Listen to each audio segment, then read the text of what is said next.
Welcome back to the Fit Dad Club podcast. My name is Travis Jones. I'm here with Jason Barrett. Jace, how you doing today, buddy? Mate, I'm doing well. I would normally complain about the fact that we're having a 40-degree heat wave here in WA. It's been 39 degrees 4 days in a row, and I'm sincerely concerned about my lawn. That is what I would normally complain about, but in your presence, I feel like I haven't got that much to whinge about.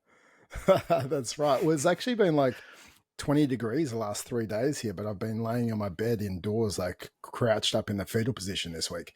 So it's like Tasmania's heat wave, and I've missed it. I just have to wait till next year now. Dang.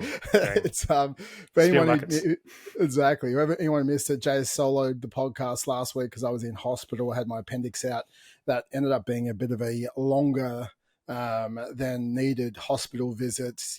Shout out to all the nurses. They were fantastic, but I think the systems are just a little bit broken at times. That's okay. It happens. They saved me. Everything was good. I ended up coaching a couple of sessions last Wednesday night, had severe cramps, ended up fainting mid-session on the ground. Jesus. And the guys are like, I was like, I don't think I can keep coaching you guys. I need to go. And then they're like, okay. So I started driving home. They're like, you cannot drive home. I was like, no, I'll be right. I feel like nauseous before I faint. So if I feel nauseous, I'll just pull to the side of the road. So I drove halfway home and I pulled to the side of the road and Liv picked me up, and I live remote. So, we call the ambulance, and the ambulance is like, it's 2 hours for an ambulance to come. Or you can drive to the hospital. So Liv ended up pretending she was a Formula One driver from the Huon Valley up to the Hobart hospital. So I was in Hobart Hospital until Saturday afternoon until they did surgery, fasting pretty much every day. Got my appendix out, then had a couple of, blockages in my digestive system since then from all the endone that they were giving me to try not to, be in too much pain. I was considered a healthy, unhealthy person because my heart rate's good, my blood pressure's good.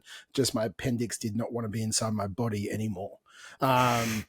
So that was, it wants out. We didn't need it. It doesn't want to be a part of me. But I lost a couple 100 grams of unneeded weight, I guess. I should run faster when I come back into it now. More aerodynamic. Exactly, more streamlined. So that is my week. But today, guys, for everyone listening, I hope you all had a great week. I am back. I'm 75, 80% on my not sweating sitting here talking right now, which has been a good thing, a positive for the week. I'll get back into training over the next couple of weeks, and I'm back on the podcast, and today we're talking about how to stop eating like an asshole. And we'll define what eating like an asshole is, and also how to start eating like an adult, and we'll define what eating like an adult is as well. So we can have those two frameworks and then help you make the shift from eating like an asshole to eating like an adult. And this isn't a derogatory terminology to call you an asshole or anything like that, but I really think we have to look at it. If you've been eating for the last decade and your health has continued to decline, and let's be honest, right? If you put on 20, 30 kilos, your health has declined. This is not self-love bullshit and love yourself 30 kilos heavier. It's like, no, it's like you ate like an asshole for a period of time because you either weren't focusing on eating foods that were going to give you more energy and be the best version of you, and you ate out of convenience and out of emotion and based off of what do I want right now, not what is the best thing for me long term. I think that's a big thing. It's like you just ate out of convenience and you ate out of hunger and you ate out of satisfaction. I think that's the biggest thing. And there was no delayed gratification. There was no, let's have takeout one night a week, like kind of when you grew up or when I grew up. It's like there was a thing. We had takeout once a week, and it was like a thing we look forward to. And I'd walk to the drawer when you had all the menus in the top drawer, and you're like, oh, what should we get? And you're looking through the menu, and then you'd have to call up and you'd have to drive and get it. Now all we have this like instant gratification where we like open up Uber Eats and they're constantly just buying takeout all the time, overeating, over drinking, and we're just falling prey to constant instant gratification to go, if I want it, I deserve it and I have it. Not, okay, no, I eat healthy and I have it once a week and I have it in moderation. I think that's a big thing, Jace. What do you think? I completely agree, and the idea of eating like an adult versus eating like an asshole is something that I took from a guy called Nick Peterson. Does some great stuff in the like the personal growth business space as well. But one of his definitions that I really liked that I wanted to kind of utilize in this as well is an asshole isn't, you know, it's again, as Trev said, it's not a, we're not name calling here, but an asshole is someone who acts in opposition to what they say they want, as a general rule. So like I can't fault someone if they're just like, you know what, I don't care, I'm happy the way that I'm eating, and I'm the, you know, don't need to change. It's like, cool, you know, do I think it's the best thing? No. Like if you're genuinely, like, I don't think that many people are actually genuinely happy being overweight. That's thing number one. That's usually lying to yourself and coping. But if you say you want to lose weight and you say you want to get fitter and you say you want to have more energy, but then you act in antithesis to that, and you act in a way that doesn't support that, that is eating like an asshole, right? Saying that you want to be fit and then eating KFC and eating a meat pie and drinking a full sugar Coke, that's eating like an asshole, right? Eating like an adult and acting like an adult is focusing on and understanding, well, what are my goals? What am I trying to achieve? And eating and moving and acting in accordance with that. So it's like when you say you want one thing and then you do another, this is the thing, it's really important to me to lose weight. And then you go out and eat some dumb shit. That's eating like an asshole because you told me you want one thing and now you're doing another. So a big one for me is, and I guess a big overarching theme here is congruence and being in alignment and being in integrity. Because I think I did a post earlier on the Instagram that talks a little bit about this. It's like your kids, the people around you, everyone will just see, they don't see what your thought process is and your little internal hurdles and gymnastics that you're doing to justify your shit. They just see what you do. They just see your actions, and they see your actions and they hear your words, and those things are either in alignment or they're not. And you've just got to sort of check yourself and go, all right, am I acting and eating and moving in alignment with the stuff that's coming out my mouth? Otherwise, you're just paying lip service to a goal that isn't actually that important to you, but you just feel kind of, you know, obliged to say, oh yeah, I guess I should lose weight because you feel overweight, or you're not healthy and you can't run around, but you don't want to actually put in the effort to make it happen because you think it's going to be too hard or whatever. So just don't pay lip service to it at all, and then you won't be incongruent. At least be congruent. Like, I'm happy being a fat fuck. All right, cool. You're probably not listening to this podcast if you're happy in that position. But that's kind of the definition for me around being like acting and eating out of congruence with your goals. And this happens, I would say, more so around this time of year, around December. If you listen to this later in the year, we're recording this in just going into the Christmas season, holidays, that kind of stuff. I've got a guy who's about to go to Hong Kong. It's like, don't worry, Jason, I'm not going to eat like an asshole. But those are the times when people justify, and then they say, oh, it's okay because it's Christmas. It's okay because it's Easter. It's okay because I'm on holiday to eat however I want. Well, it's like, well, that's still out of congruence with your goal, out of congruence with the thing that you say you want to achieve, which is, you know, the fat loss or the body transformation that you're looking for. So that's for me the definition of like being an asshole, acting and eating like an asshole, and eating like an adult. Mate, I completely agree. I think when we say eating like an asshole, probably everyone listening out there has also heard of an ask hole as well, where they keep asking for advice, but they never follow through with it. So it's like, hey, mate, can you help me with my nutrition? Or hey, mate, can you help me with my program? And then you give them time, and then they don't actually follow through anything you're trying to help with them through. That's an asshole. So you can either eat like an asshole where you're out of congruent, or you could be eat like an asshole, which is you're asking for advice and then just do whatever you want anyway. But I think the big thing is, it's like, you know, we say it all the time, like we are teleological beings, you know, happy people and have goals. They have meaningful goals. So all of us, it doesn't matter where you are on the spectrum of your weight or your fitness, we should have, you know, fitness-based goals, relationship-based goals, and work or vocation-based goals. You know, if we have those goals, we're moving towards something, and we're trying to create behavioral and characteristic alignment towards achieving those goals at the end of the day. That means you're happier, you feel like you're progressing in life. You know, your progression is such a key thing for us as human beings.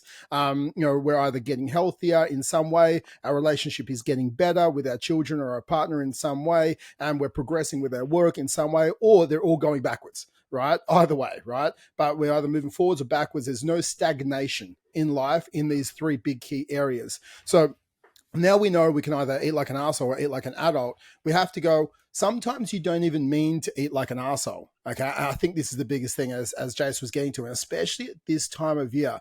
And, you know, we're going to talk about some key areas to get your mindset right and how to transition and also be emotionally and consciously aware of your eating patterns and how to make sure you don't fall prey to eating like an asshole over the coming weeks in the silly season. And I think the biggest thing to start with is it's understanding the root of cravings, right?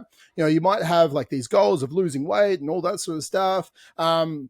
But you keep falling prey to these cravings, and these can stem from emotional triggers. They can be boredom, they can be nutritional deficiencies. But we need to understand what they are so we can overcome them, right? And I think that is a big thing. So, you know, boredom, we all know that when I look at it, most of the guys that I coach, Monday to Friday lunchtime, they're tracking on the nutrition app that we have because all of a sudden they don't have time to be bored. They're in work mode. They're busy. They're constantly moving. They don't have as much time to think about food. The fridge isn't next to their desk most of the time. So they walk past the fridge less and like they have to be more prepared. Whereas like when we're looking at boredom from like Friday night to like Sunday night, if they're sitting around the house more, they're bored. They aren't doing as many things. So all of a sudden, to try and fill the void that is boredom, we can eat because it's something to do. So I think it's understanding, is there a boredom thing, or is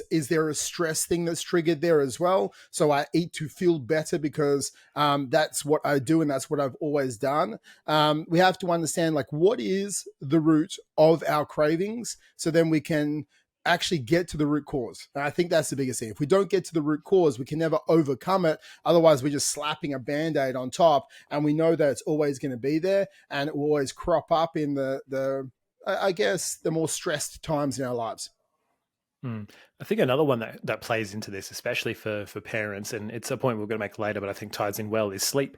And we've talked about the impact on sleep of sleep on cravings and hunger hormones, and the fact that if you don't get a good night's sleep and your sleep isn't good enough, then ghrelin tends to be secreted more, so you get hungrier and you get more cravings, even though you're not that hungry. Your hunger hormones just kind of out of whack if you're not getting a proper night's sleep. So having a nutritional plan is kind of something that we'll talk about a little bit as well on the more practical side. But part of your cravings may come from if you have shit night's sleep, and those shit night sleeps are going to come from things like having too much alcohol. If you have too much to drink, and this is a typical time for Aussies to start getting on the beers and doing that kind of stuff, having barbecues, but even one drink that's not fully processed and out of your system before bed is going to impact your sleep, because your body's got to work at metabolizing that alcohol, and it's got to focus on that before it does any of its normal shit that it does and actually getting rest. Which is why most people, after a big night out, they'll be, dehydrated, and they'll wake up feeling like shit, mostly because your body didn't get to do what it needed to do. So you're almost operating on like zero sleep. You've had you've closed your eyes for 8 hours is all you've done,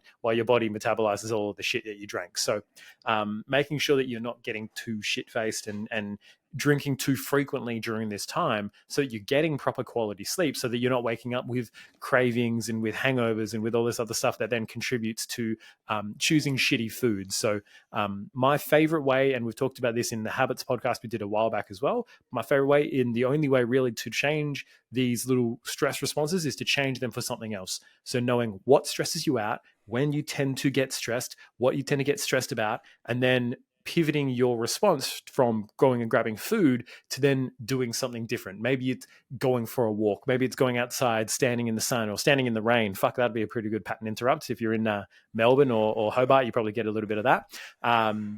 But going outside, doing something different, and having an immediate response that is different to going and grabbing your hey, Imogen. She's been skipping naps lately, which has been a lot of fun. So she's definitely getting some hunger cravings, and don't be like Imogen, don't skip your naps. But yeah, that's having that habit trade is vital. So don't just say, I'm going to stop stress eating. It's like you've got to start stress walking, right? Fucking have 2-in-1. You trade your food for your walking, you get infinite better benefits. I think when we look at that and going into the habit loop, so like this it's one, you have to be emotionally aware with this. So I think that's a big thing. You have to go, okay, what is the trigger? So there's always a trigger or a cue. Okay, so there is whether you're stressed because at 3:00, that's when you check your emails, right? And maybe like that's when you get bombarded with stuff that really stresses you out, or you have an end of day report with your manager or something similar. And like there is a trigger, there is a specific thing that triggers you, that going, this emotionally decreases my frequency. Okay. So there's high frequency people, low frequency people. We normally make poor decisions when we're in a low frequency state, or we have low quality emotions, stress, frustration, anger, all those types of emotions. And so when we look at that, we have a trigger that sets off, okay, this emotional response. And then what we want to try and do, a lot of us, we try and numb the emotions, or we want to reverse the emotions. We want to feel good. So at the moment, I feel frustrated. I don't want to feel anything, so I drink alcohol. Or I want to feel better, so I eat food. Okay, so it's either one. We sort of tend to say there's a cue or a trigger, then there's a routine, and the routine is followed by a reward, and the reward is I don't feel anything anymore because I'm shit-faced, or I feel better because I've just eaten food that has made me feel good. So that's what we look at. So we want to sort of numb our emotions, or we want to feel better. So what routine can we put in there that I can deal with these emotions better? One you need to become more emotionally aware and actually understand, how to deal with stress better. So you could focus on some breathing techniques, and that could be a big thing you look at. But a trigger could be you get those emails. The routine is you go for a 10-minute walk, focusing on just some breath work. And that means it's going to be able to change your state. Because what we're trying to do is try and change out of being in a low frequency back to being somewhat moderate or high frequency individual. So if we change our state with movement or some breath work, or we go get a massage, or we do something like that, then we've changed our states. Then the reward is, well, I feel better anyway. Okay. So again, you have to be emotionally aware to identify the trigger. Then you have to go, okay, what is my current routine? I need to replace that current routine so I can still get the similar reward that I'm looking for. And I think that is, if you understand that habit loop, and also we can either remove the trigger altogether. Maybe just never check your emails again. Okay, maybe just do that. Have everything come. It's actually a decent thing. Once you have that negative association to one thing, it might be like, hey, maybe you send your emails to a different platform and they come through via Slack or a different messaging service. So it's like, all right, I'm checking something different and it's in a different format. Or you I don't know, get a filter installed so it gets rid of all the words that you don't like to see in your emails, like negative review, shit performance. Any of those just get filtered out. Who cares? Oh shit.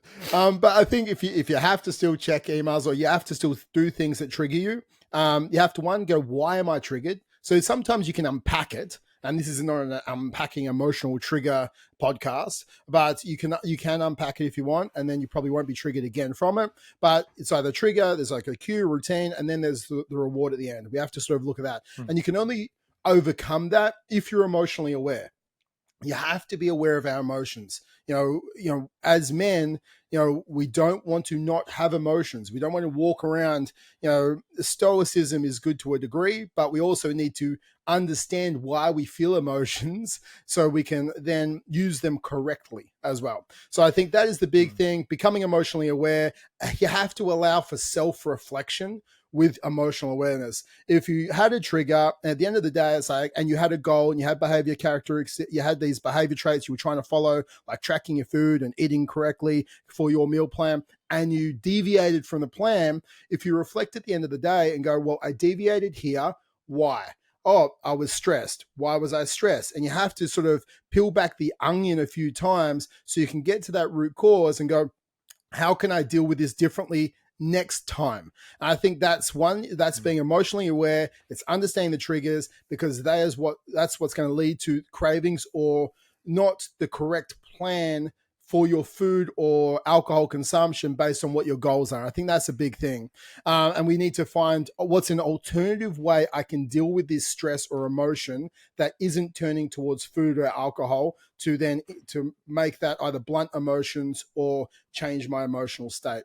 I think that's the first thing. I think the second thing is, you can also have these cravings from just having a really crap diet, right? Like I think you're not eating a balanced diet at the end of the day. So you might be following like an if it fits your macros meal plan, and maybe you're not if you're listening to this podcast, but you could be, where you're just trying to hit your calories and you're having really nutrient deficient foods. Weight Watchers sometimes is like this, or is it's just about calorie control. We're not focusing on having enough protein or having enough fiber inside of our diet. But what we have to look at is we actually have to hit our micronutrients as well as our macronutrients, and that's going to help contribute to us not having as many cravings. I think that is also a big thing. So making sure we're having enough protein in the morning, making sure we're having enough protein inside our lunch and our dinners, making sure we're having enough fiber, making sure we're having enough fats in our diet. We're not starting our day with some cereal and some milk and a big coffee with 2 sugars and just hoping for the best and thinking that's not going to set us up for failure for the rest of our day. So a nutrient-rich diet is a big thing that's going to help solve the problem of your cravings as well. Your taste buds do, to a degree, adapt to the stuff that you give them.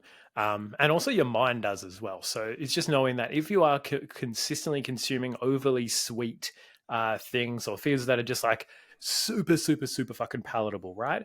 You get used to that level, and then you have something that would normally taste pretty good, and then you're like, oh, this tastes bland, because your palate is so used to hyper palatable, overly processed food. So the less of those things that you include, the more you start to appreciate the flavors in things that are a little bit milder, that are a little bit less intense. And as a result of that, you end up craving those other things less, because you've almost like reset your scale based on like what is like a 10 out of 10 in terms of flavor.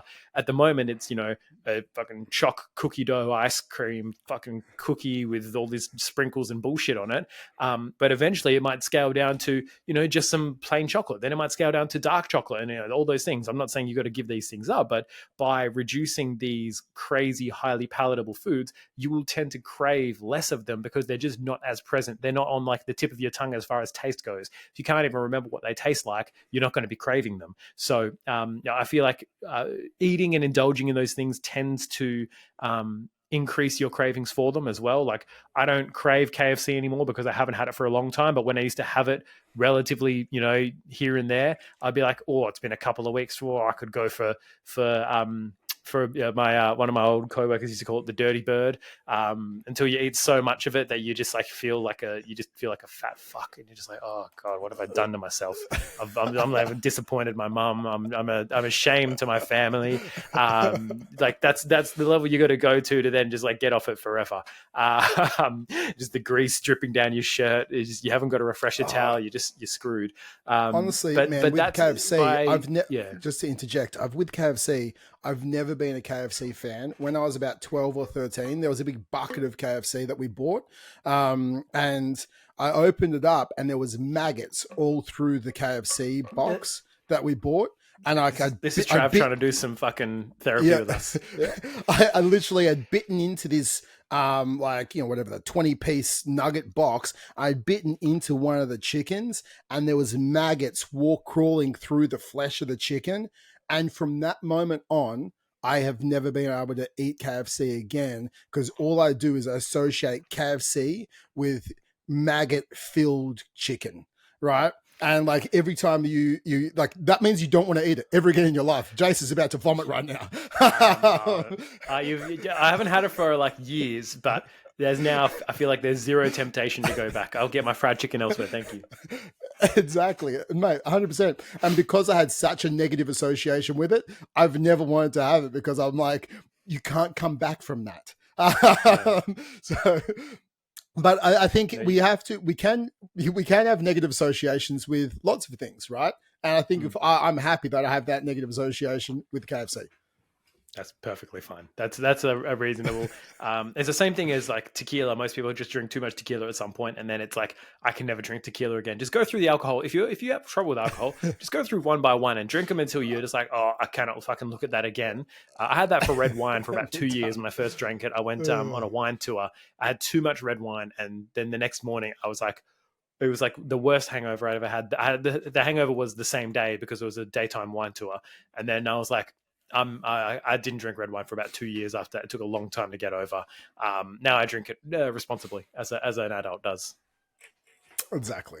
But I think like with this, a nutrient-rich diet is important. I think we did touch on this. It's making sure we are having enough protein. And like every time you have chicken, it doesn't have to be coated and fried. I think it's really, you have to have that understanding. Like a Mm. chicken breast seasoned and grilled, or slow cooked, or like it can taste just as good. Trust me. And Mhm. you just have to learn how to cook. And I think a nutrient rich diet, and maybe for Christmas this year, ask your partner to buy you some cooking lessons. Like that will help the whole family out, because Yeah.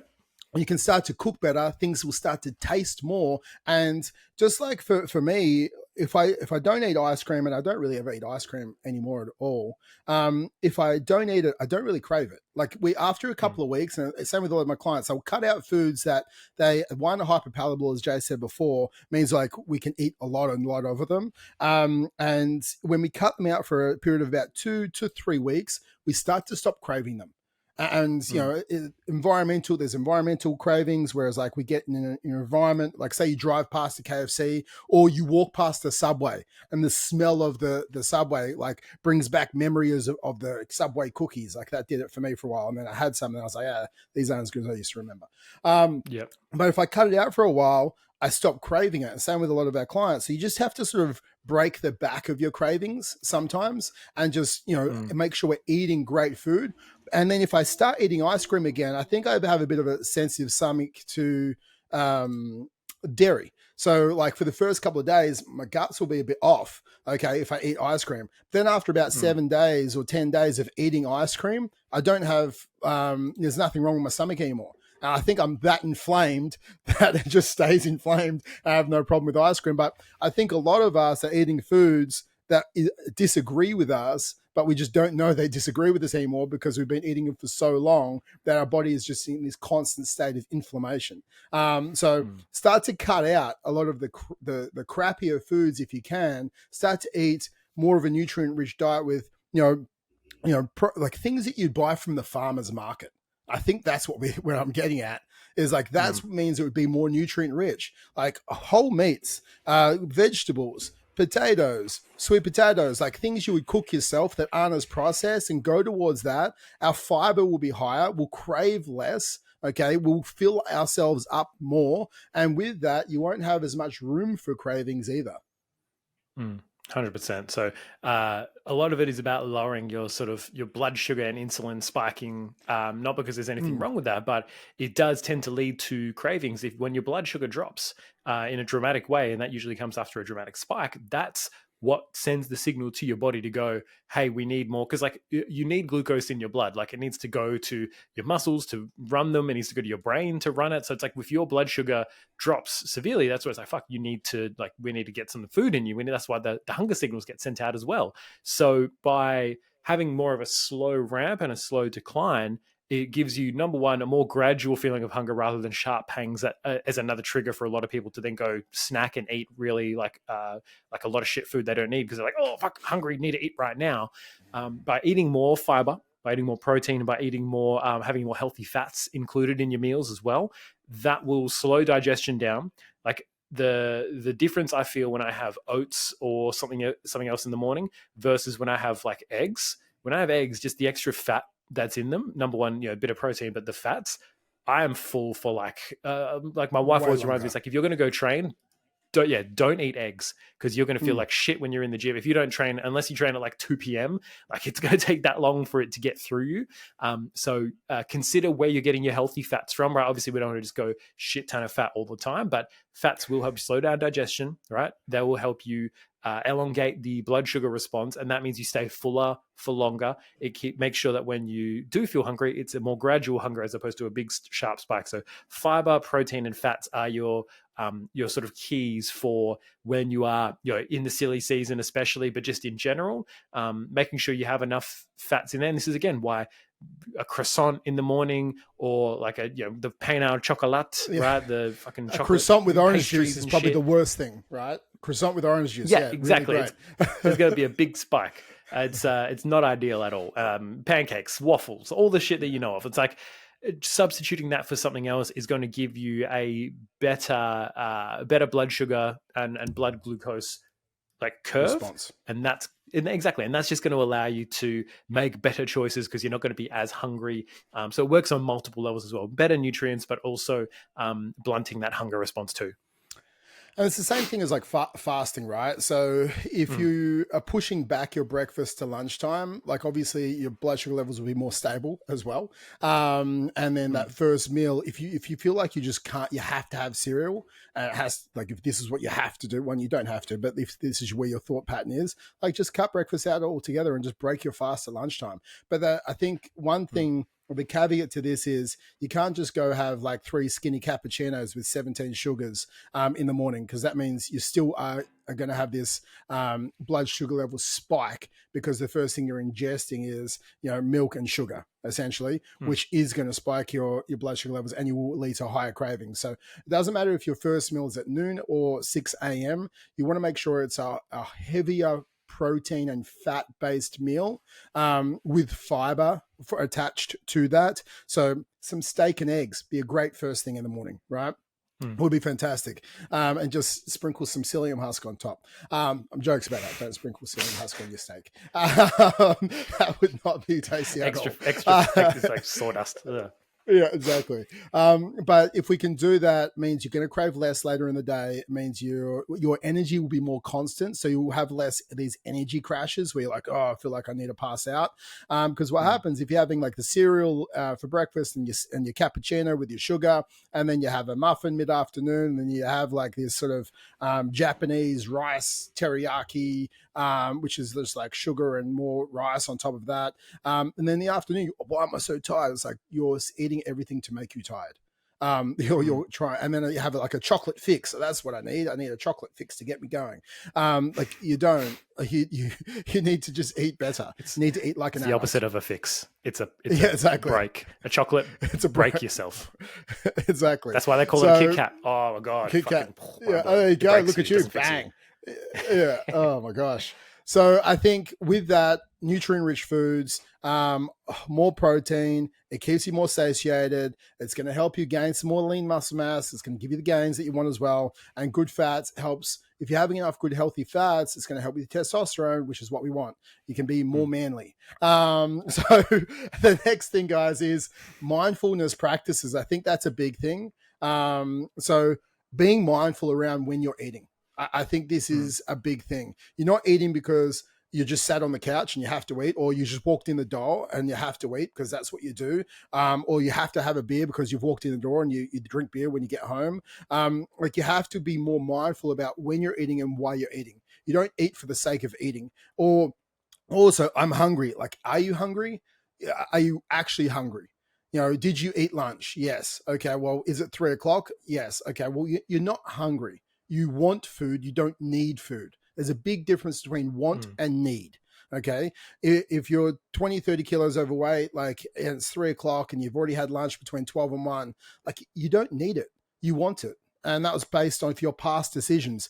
You just don't snack. Like, I think that's a big thing. Stop snacking if you want to try to lose weight.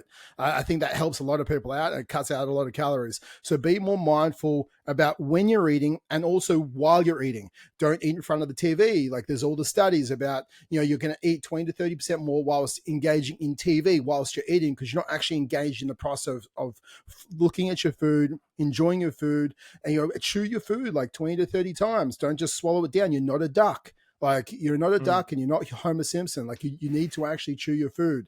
I think that's another big thing. And also being mindful, like, choose a smaller plate. Like, they've done the mindfulness practice about large plates. I think you might know the stat. I think plates over the last 30 years have increased by 15 to 20% in size, like our dinner plates. Do you know the exact percentage?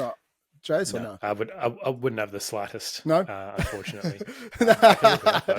No, but you can Google it. I think they've increased by 15 to 20% the size of our dinner plates in the last 30 years. So, and what do you do? Like, as you grow up, I was always in the last 40 years. Our dinner plates have increased by 36%. And what do? We always fill our plate. Okay, we always fill our plate. Like, and then also, I was told, you're not allowed dessert unless you finish your plate, or you're not allowed to leave the table unless you finish your dinner. Okay, we do that. So it's like we have these ingrained behavior traits from childhood that stemmed from the Great Depression or something like that. Like, you have to eat until you're done, because we can't leave a morsel of food left on our plate. It's like our plates are bigger, we're filling our plates, and then we're over consuming. So 40 years ago, if they were 30%, 36% smaller plates and we filled our plates, we would have been eating 36% less calories, just because that's what we used to do. But now we're doing it and everything's bigger. The portions are bigger. The portion's more calorie dense because there's all the crap that's thrown on it as well. And we still finish our plates and probably go back for seconds. So being mindful, don't need to fill your plate. Eat till 80% full. I think that's also a good mindfulness trait. Like, you don't have to eat everything on your plate. Just eat till 80% full and then like put it away. Like, you don't have to finish your plate. It's okay. Give it to the dog. Give it to your chickens. Give it to the ducks. I've got peacocks at my house now. Give it to the peacocks. So like, give it to. We had 2 peacocks move in a couple of weeks ago, and they just haven't left. So it's like, get a compost give bin. it to an animal. Yeah, exactly. Get a compost bin. But if you're mindful about when you're eating, that means we're going to eat less rather than just eating mindlessly at the end of the day, which means you're just going to keep consuming and I eat because, that's just what we do. Yeah. I was listening to a podcast the other day. It was talking about how for men, and this is kind of in the vein of stress response, right? Because you'll stress eat if you're not mindful of how you're feeling and mindful of your food as well. But it often takes, for guys, their immediate center of the brain that gets activated is the physical center. That's why when you get stressed or pissed off, you'll kind of want to like clench your fists and fucking kick something. And that's why for a lot of guys that will lash out and push something, punch a wall, kick, do all that sort of stuff, right? That physical center is the first thing that kind of gets activated.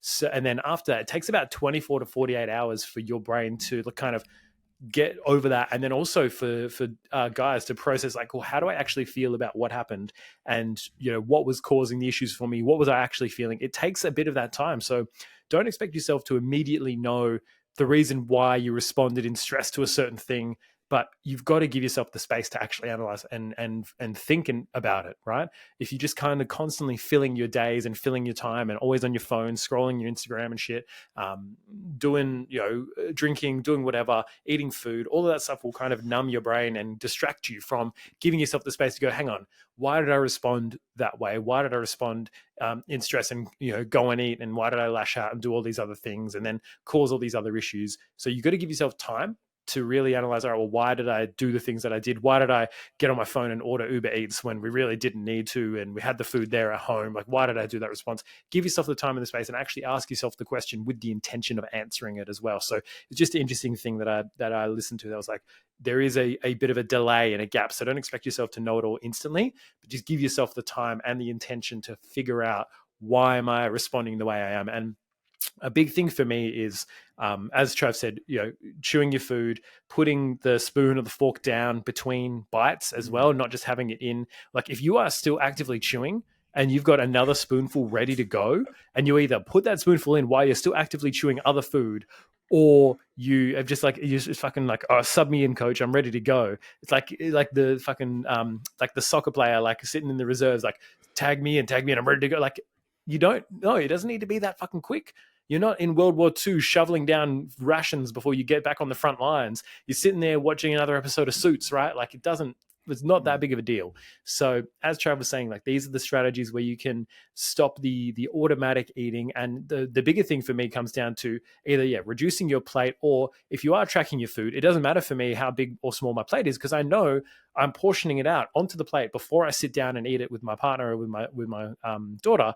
I know how much I'm eating already. And, some days it's going to be more, some days it's going to be less. I don't just fill my plate. I know, cool, I'm having this many calories of this meal, putting it on the plate. Cool. Now I don't even need to think about it. I just finish my plate and I've hit my calories for the day. I don't need more. I don't need to eat less. It's all good.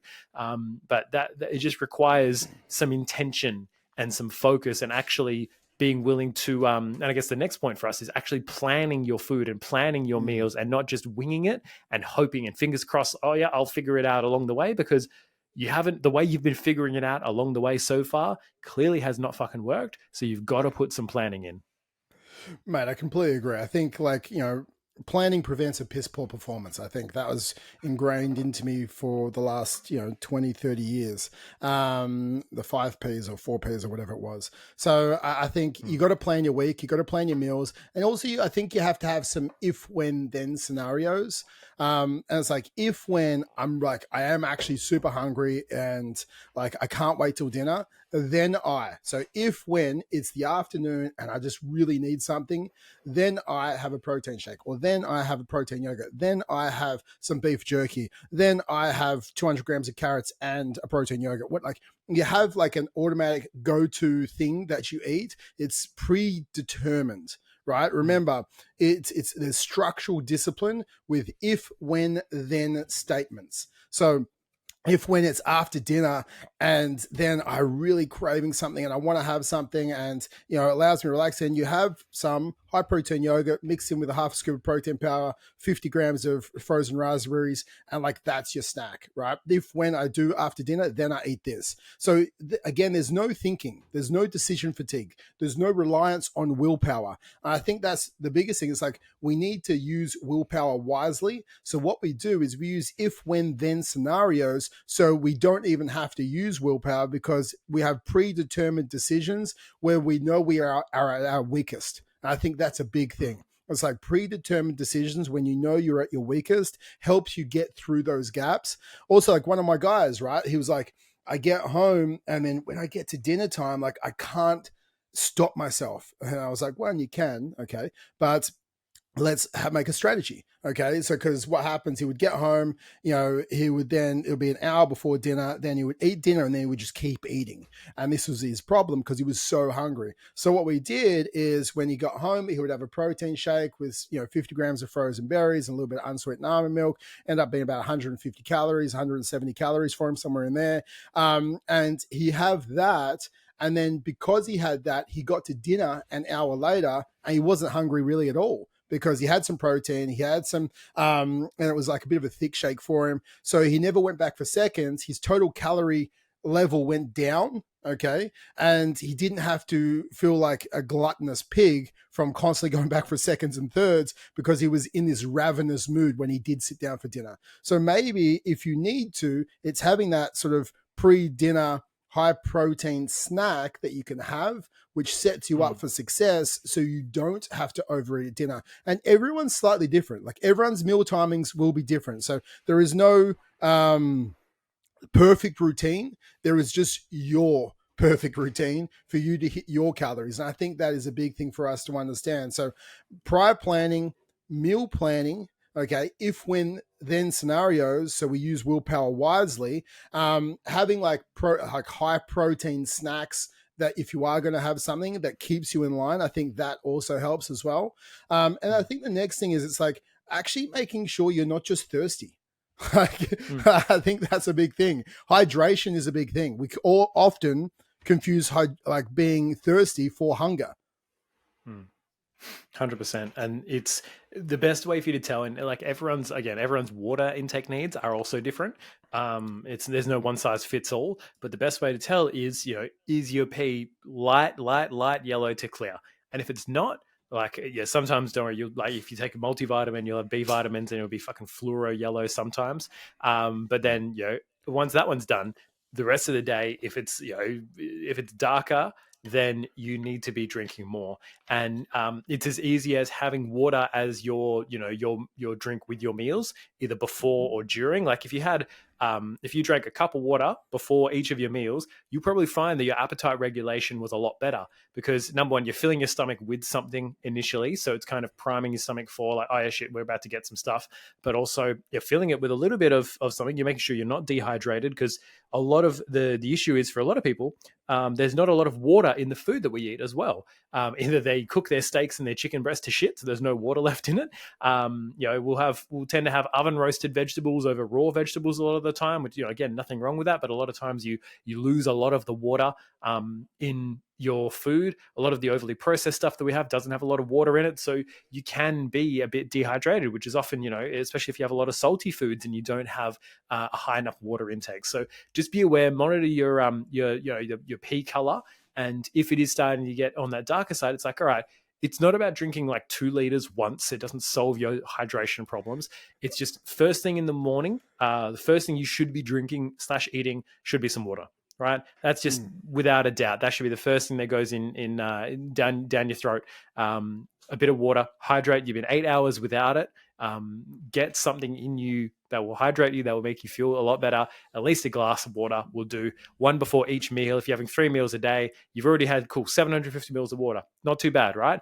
Then you have 2 to 3 more glasses throughout the day. Get a big water bottle, right? Fill it up twice. You know exactly how much you've had. This one's a liter. 2 liters in the day. I usually fill this up about 3 times.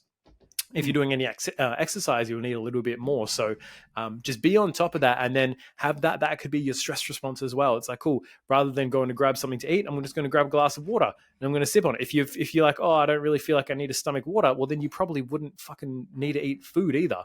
Like right now, I feel quite full because I've been having a fair amount of water, and I've had my breakfast not that long ago, and it had plenty of fiber and plenty of fats and berries and protein in it. So it was really good. But in saying that, right now, I'm like, I could have probably a sip or two of water, but I probably couldn't eat anything. So it's like, if you're in that point where you're sort of boredom snacking or whatever, have some water. And it's like, it's like what our parents used to say to us: if you don't want to eat an apple, you're not hungry. And it's the same thing for you. It's like, if you don't want to drink some water, you're probably not hungry. Well, the boys' granddad would say, if you're hungry enough, you'd eat a shit sandwich. So I'm not saying go eat a shit sandwich. I mean, I would. I'd eat around the shit though. Like I would nibble the crusts. But yes, you would eat an apple. But in saying that, like for me, like I have 3 of these a day, every single day. I really only drink sparkling water. I don't know. I'm holding my Soda Stream bottle at the moment, but these are like 850 mils. 100% I am. But like I know that's 2.5 liters. So 2.5 liters every single day I drink. But I think a big thing is, we are electrolyte deficient.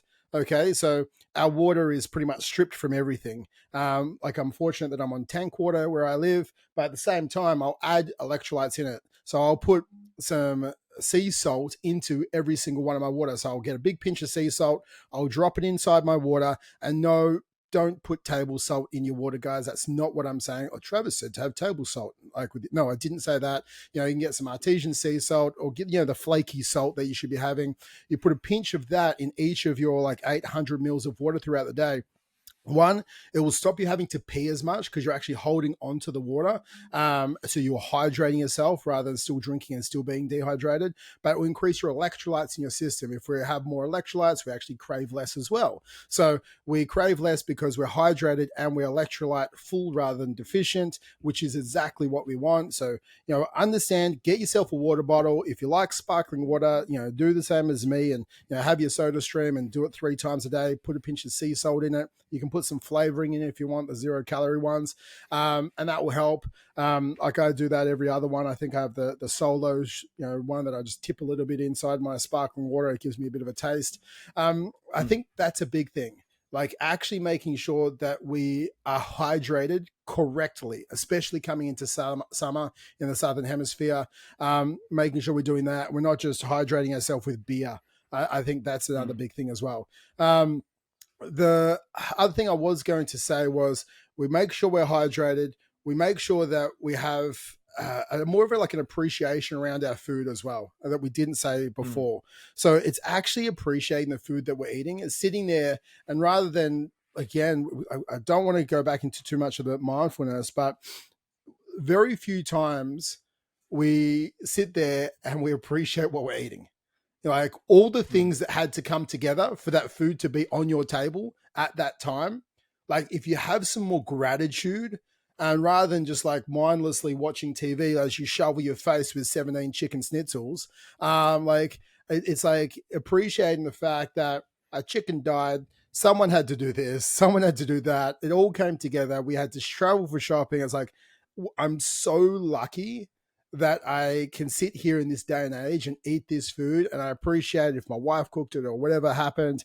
Like it's just sitting there with a sense of gratitude as you're eating will slow down the eating process, and it will lead to more enjoyment from that food. Okay, so you'll have more Mm. joy around the food when you have that a level of appreciation for the food you're eating as well. I just need to we sort of miss that part, and I think that's actually a big part for us that we don't do inside our daily activities anymore.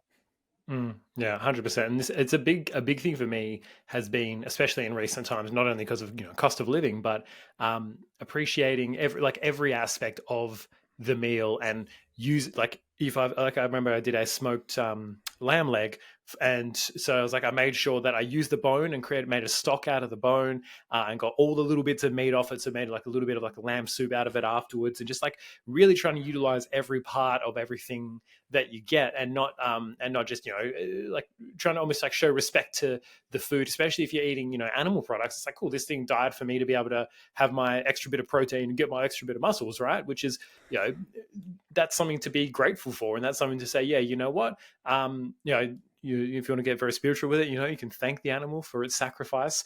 You didn't have to do it, you didn't have to kill it, so it's thankful to the people who actually do that kind of work. But there's a level of just like gratitude, and there's a reason why in America there's a whole you say grace before you eat, and you show a bit of gratitude for the fact that you will in your lifetime probably never know true hunger. Like there might be some people out there, No. who've had some hard times and really, hit it rough and probably experienced some of that. But for majority of us, probably not going to know true hunger, and unless you were like me and you refused to eat food, unless it was like I used to random aside, but my diet when I was like 10 or something like that, I don't know why I got off a lot of foods. The only things I would really eat was like peanut butter on toast and wheat bix were like my main. That was my two. That was all I would eat. Don't worry. If you have a fussy child, it gets better. They then become their own cooks and start making fit dad dinners on Instagram. But like the showing gratitude for your meal and slowing down and being like, hey, you know what? We will never have to know severe hunger in our lifetime. That's a fucking like I No. can order any It's food amazing. whenever I want. I tip my fingers. Yeah, it is. It is absolutely amazing and something to be grateful for as well, regardless of whatever other times there are and whatever other shit's going on. That is like that basic human need is taken care of, and it's not something to be taken for granted. I think moving into the last thing we do want to talk about, guys, is just making sure we did touch about earlier. It's making sure your sleep routine's okay. Making sure Mm. you go to sleep at a certain time, making sure you wake up at a certain time, and trying to keep those consistent as possible, and also increasing the quality of your sleep. If you are having like that sort of under 7 hours of sleep, and you're going towards the 6 and the 5 hours of sleep, like Jay said, we have a hormone called ghrelin that sort of is your day-to-day hunger hormone. Ghrelin increases, it makes us hungrier. Leptin, which is the hormone that allows us to have a sense of fullness, also stops us from being as full. So not only when you have a lack of sleep are you more hungry, but you also are your sense of satiety decreases. So we have to eat more to actually get full. So when we're looking at this, we need to make sure that our sleep quality and quantity is on point. If not, what we're doing is we're fighting an uphill battle to try and maintain our caloric control. So making sure that you have that sort of sleep routine at night time. You can go back to the other podcast to listen to how to create that. You can Google it or search it somehow. But we have a certain amount of time we go to sleep, and we sort of wind back the previous hour or 2 hours before that of what is my routine that allows me to get to sleep at 9 o'clock or 9:30, that allows me to have my 7 hours of sleep. Making sure that I am sleeping in a dark room, make sure it is a cool room as well, making sure Mm. that I don't have my phone right next to my head and the last thing I look at is my phone scrolling Instagram. Like, put it in the ensuite or put it away from your bed. The last thing you shouldn't be doing is looking at blue light stimulation straight in your eyes so you can get deep sleep. Also, having some magnesium possibly before you go to bed. Have a herbal tea that allows you to wind down so you can get that, not pressing snooze on your alarm, and you get up. And when you wake up, if you wake up before the sun, too bad, you can get a red light, which is my red light things up here behind me. If not, you wake up with the sun, you can actually get out in the sun for 5 minutes in the morning and allow that your circadian rhythms to set properly. This helps our hormones, this helps our hunger, this helps our hunger control. It helps us eat like an adult. Like, it's understanding that our sleep, we do this for essentially a third of our life. So we want to make sure we're doing it correctly. Mm. 100%. We've started a new little routine where I will take Imi out for a walk in the morning. Now that she's starting to sort of wake up at a very like a similar sort of time, like between like 6:30. We get up. I make myself a little to go coffee, make one for my wife to have in the kitchen, and then we go out. Then that way my wife can kind of get ready for the day. And yeah, it's been awesome. Like she gets a bit of sunlight, I get a bit of sunlight. You know, you get to just kind of be out in the fresh air. So just getting that sort of that in the morning is, I can't understate how important getting sunlight in general it is, because that's the thing that allows for a bigger buildup of melatonin that lets you actually go to sleep Mm-hmm. properly at night. It builds up in your system over the day as you get more and more exposed to sunlight, which is why you go to the beach, you have a day at the beach, you come back, you're like, I could pass out on the fucking bed right now, right? Like we've all had those times where the best nap is like you've got like a holiday house or whatever, you're near the beach, you go down, you have a swim, you spend like 3 hours at the beach, you come back and you like fall asleep on top of the bedspread underneath the fan because you're just that like it's like that's one of like the top three like best naps ever. That kind of very very specific nap, and it's because you've got that melatonin built up, so you sleep properly. The bigger thing for me is having a gap at the end of your day where, for those of you guys that have partners that you actually talk to, talking to your partner and debriefing, potentially debriefing about the day. Like we've over the last couple of days, Imi has basically told us transitioned into one nap, which means that instead of going to bed at like 8 o'clock and then us cleaning up the house and getting everything ready and finishing the routine by 9 o'clock and being shattered, she goes to bed at like 6:30 and we're done, and we're done by 8 o'clock. We're like, oh cool, we can spend some time together now, and we can kind of unwind and talk to each other and go through like, oh, how are you feeling today? Oh, you know, you did this or whatever. And you have this conversation, being able to get that stuff out as well, being able to talk about your day with your partner, all of that stuff leads to less buildup of emotional charge and stuff that's just like you're holding on to, right? And without all of that emotional buildup, with like it's like a steam release event, right? You need to release some of that stuff, and having that time with your partner to potentially do that will, like across everything else we've spoken about as well, it'll help you sleep better because you're not sort of stewing on stuff. It'll help you with your day-to-day stress because it's not building up inside. You've had an avenue to express and to have a conversation about it. There's nothing that's like left unsaid and you're bottling up. So that's a big one for me in the nighttime routine. And number one, help you sleep, but also just give you a healthier routine than just watching TV with your partner. Number one, you get better connection as well, but also you're able to express shit that may be bottling it up within you that may be causing some of the stress eating that's a problem in the first place. 100%, mate. I think like anyone who's listened today, we have to go, well, to start eating like an adult and stop eating like an asshole, we understand the root of the cravings. We need to make sure that we have mindfulness practices that allow us to eat correctly in the moment. We need to balance sort of our macronutrients, so making sure we're having nutrient-rich and fiber-rich foods. We need to make sure that we hydrate properly so we can understand the hunger control with this. We need to be strategic with our food planning. Remember, we use willpower wisely. We make sure that we understand that prior preparation prevents this piss poor performance throughout the week. So we make sure we do our weekly meal prep. We make sure we have if, when, then scenarios with our snacks. We substitute low quality foods with high quality nutrient rich foods. We understand the difference between, do I need this or do I want this, based on stress and the response to stress techniques. We looked at the habit loop on the cue, routine, and reward. We understand our sleep hygiene and how that plays in hunger and how to eat like an adult to achieve your goals. Like, there's a lot of things we unpacked here today for you to make sure that you're achieving your goals, to stay on track, to become the best version of you as a fit dad. But for me, that's pretty much everything I wanted to cover today. Jace, have you got anything else you want to cover today, mate? No, I think that's it. I think if you just, it's similar to, am I eating like a fit dad or a fat dad? It's having that dichotomy in your head. It's like, cool, am I eating like an asshole, right? And then it's like, you're the only one who can really determine that because you're the one who's aware of your goals. But it's like, even if you have trouble judging, so it's like, would Trav and Jace say I'm probably eating like an asshole here? And it's like, all right, I'm going to eat like an adult. No more chicken nuggets for me. I love it, guys. But remember, as always, if you need help with this, you can go to fit-dad.club, book in a call where we can talk about where you are and where you want to be and how to make, to be honest, like, we've got 1 month left in the year, and it means we can get started. You can lose the first 5 kilos based on this year, or you can set 2024 up to be your best. Yeah, exactly. Fit Dad December, but we can also set up 2024 to be your best and healthiest and fittest year ever. So, Mm. but the biggest thing is you just got to take action and say, you know what, I'm going to change my life and become the best version of me for my family, for my kids, and myself. So go to fit-dad.club. If you want to rate the podcast, rate it. If you want to review it, if you want to comment it, you want to share it, do all of those things as well, guys. But we will be back next week, guys. So you guys have a great week, but that is it from us. So we'll see you Peace next out. week.